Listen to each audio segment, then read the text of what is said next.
Wakadaama TV bulijjo tubagamba mwegendereze abasajja bemusanga e Uganda, abasajja bemuleka e Uganda. Njagala ulize story ya Nalubega Madiina ono. Nalubega Madiina akulaga nti no yagende ebweru n'akomawo n'essente zennyini ze yali akoleredde ze zaali zimusizza nga bbaawe yennyini Aguze Abeebijambia. Katusooke tuwulize eddoboozi lya Nalubega Madiina owulire kiki kyagamba ku nsonga eno. Tweyongera obbagamba nti ssente z'okoleredde zisobola okuttisa omuntu oyo yennyini gwe weesiga. Story eno ekulaga nti bba wa Nalubega Madiina yagula abasajja b'Ebijambia bamuteme atwale ssente ze, atwale ne ploti ze yali amaze okugula. Kasooka tugiwulize then tukomewo era tugidiscussingeko. Nalubega Madiina n'enkuba ki eyo nava ebweru n'enjija n'entuuka n'entandika okutiteekanya okukola.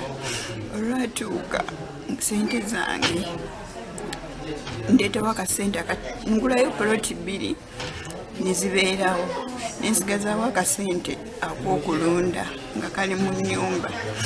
Naye olunaku lwakya omwami wange n'aŋŋamba tugende ku mizannyo. Lwatuuka n'atusasulira nze n'omwana ne tuyingira, nali manyi tugenda yingira babiri, naye yatusasulira nze n'omuki n'omwana n'atulekayo. Nze omutima guŋŋamba yadde emabega n'ajjayo ssente, kubanga mu kutuuka okutukima twamulinda ajja atwegatteko mu mizannyo, teyakola ki, teyajja. Kati ŋŋenda okukomawo ewaka tutupaakinga piki mu lujja kuba ewaka era tulinawo piki, ate ne piki era eriko ssente zange. Ŋŋenda okukomawo ewaka tupaakinga piki, mugamba kaŋŋendeko wano emanja okufuka. Omutemu gye yava n'ajja n'atandika okuntematema nga ntandika bwe nti okukola susu, ate ng'ewaka toyirinanidde n'ewaka. Nvaayo ng'omusaayi guyiika, nakuba enduulu, abantu tebaggulawo. Ŋŋenda okuvaayo ng'omusaayi gutonya nga mungi, ne bba wange gwendese mu lujja ng'aggulawo teyajja kuntaasa, ate nga namuleka aggulawo tusobole oyingiza piki tuyingire kuba yatukima bukimi. Kati nvaayo omutemu mukuntema ennyo, nateekayo emikono n'asinga kutema mikono. Bwe yatema emikono bw'ati ne mumagezi ne ganjijira neŋŋamba kusa ekikoowe ng'omuntu akoze eki afudde. Nenzisa ekikoowe omulundi gumu ng'omuntu akoze eki afudde. Bwe yantaba nga nsize ekikoowe ye n'alowooza nti anzise kuba nali mu ttooyi munda, nga n'ebisa ebimu bikoma ku ttooyi tetunnaziteekako njiki. Wamala okudduka nange nvaayo nziruka. Ekyasinga okumalamu amaanyi ŋŋenda okutuuka mu lujja nga bba wange piki tannagiyingiza, amataala tannagateeka, kati nga namulesa aggulawo olujja, omwana wange ali mu lujja akaaba. Kati nensala amagezi neŋŋamba yingira mu nju kuba ebisigadde byali biramu, ng'emikono n'omutwe gwokka bye biriko obusagwe. Neŋŋamba yingira mu nju oggyeyo ku ssente ziri z'olundisa enkuko osobole okugenda nazo mu ddwaliro, kubanga ye kasita yandaba nga nkyali mulamu n'agamba kadduka ayite banneebba. Olunaku by'eddendulu tewali yagguddewo. Kati nyingira mu nju n'omwana wange mugamba teekako amataala. Wamala okuteekako amataala mulagirira ssente we ziri zino ze nnundisaako enkoko, tusobole okukwata ssente ezo ŋŋende nazo mu ddwaliro. Ŋŋenda okutuuka nga ssente teziriwo, nekindaga nti we yamala otusasulira ne tuyingira mu mizannyo yalabika yakola ki, yadde emabega n'ajjawo ssente. Story ya Wakadaama we mugiwulidde.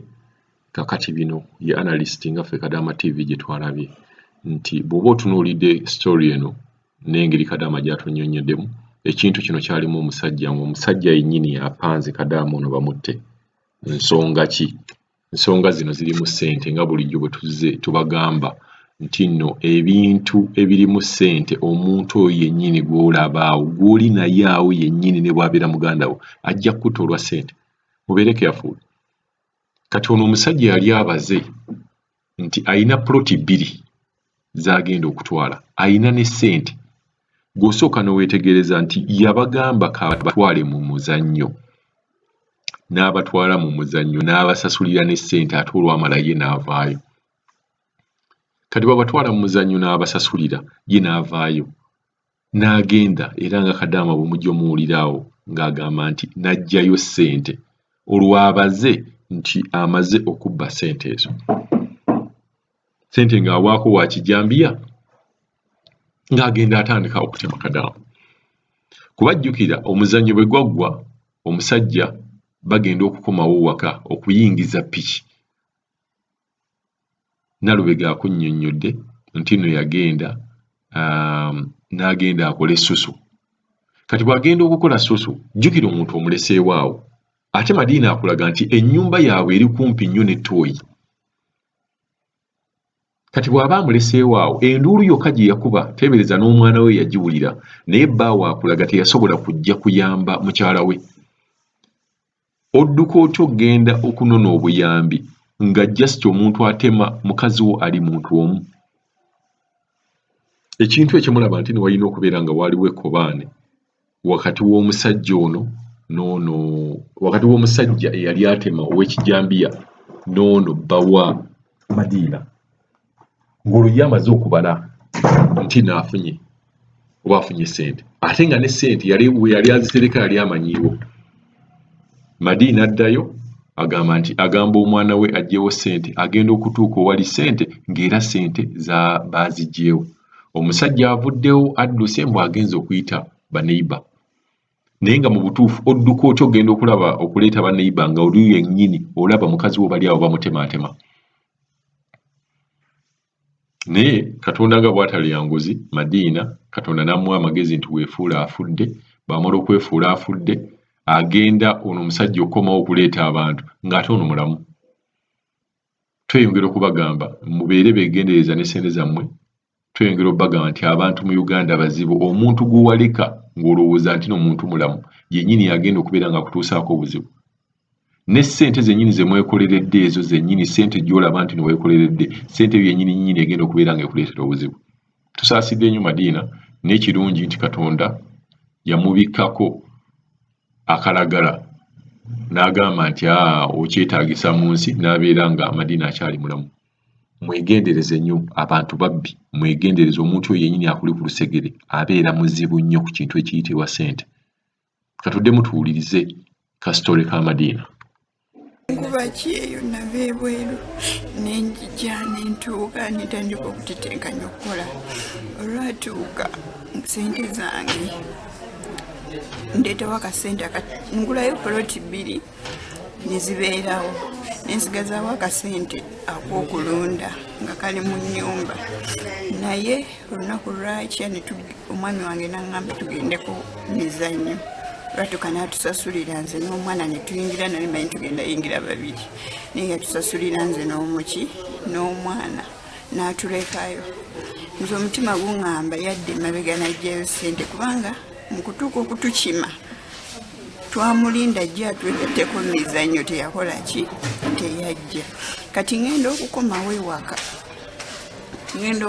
ewaka tutupaakinga piki mu lujja kuba ewaka era tulinawo piki ate ne piki era eriko ssente zange ngenda okukomawo ewaka tupaakinga piki mugamba kangendeko wane manja okufuka omutemu gye yava najja n'atandika okuntema atema nga ntandika bwe nti okukola susu ate ng'ewaka toyirinanidde n'ewaka nvaayo ng'omusaayi guyiika nakuba enduulu abantu tebaggulawo ngenda okuvaayo ng'omusaayi gutonya nga mungi ne bba wange gwendese mu lujja nga ggulawo teyajja kuntaasa ate nga namuleka aggulawo tusobole oyingiza piki tuyingire kuba yatukima bukimi kati nvaayo omutemu mukuntema ennyo nateekayo emikono n'asinga kutema mikono bwe yatema emikono bw'ati ne omagezi ne ganjijira neŋŋamba kusa ekikkowe ng'omuntu akoze eki afudde nenzisa ekikkowe omulundi gumu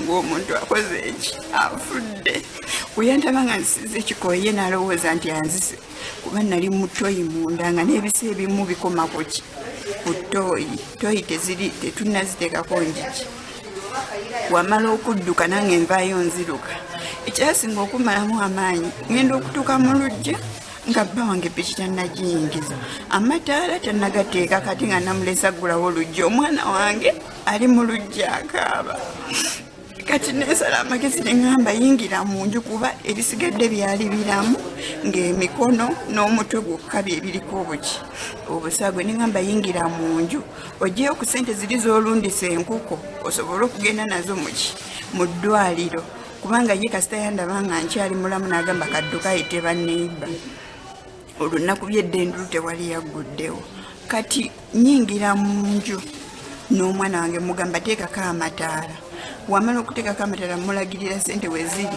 zino zennundisaako enkoko tusobole okukwata sente ezo ngende nazo mu ddwaliro ngenda okutuuka nga sente teziriwo nekindaga nti we yamala otusasulira ne tuyingira mu mizannyo yalabika yakola ki yadde mabega najjawo sente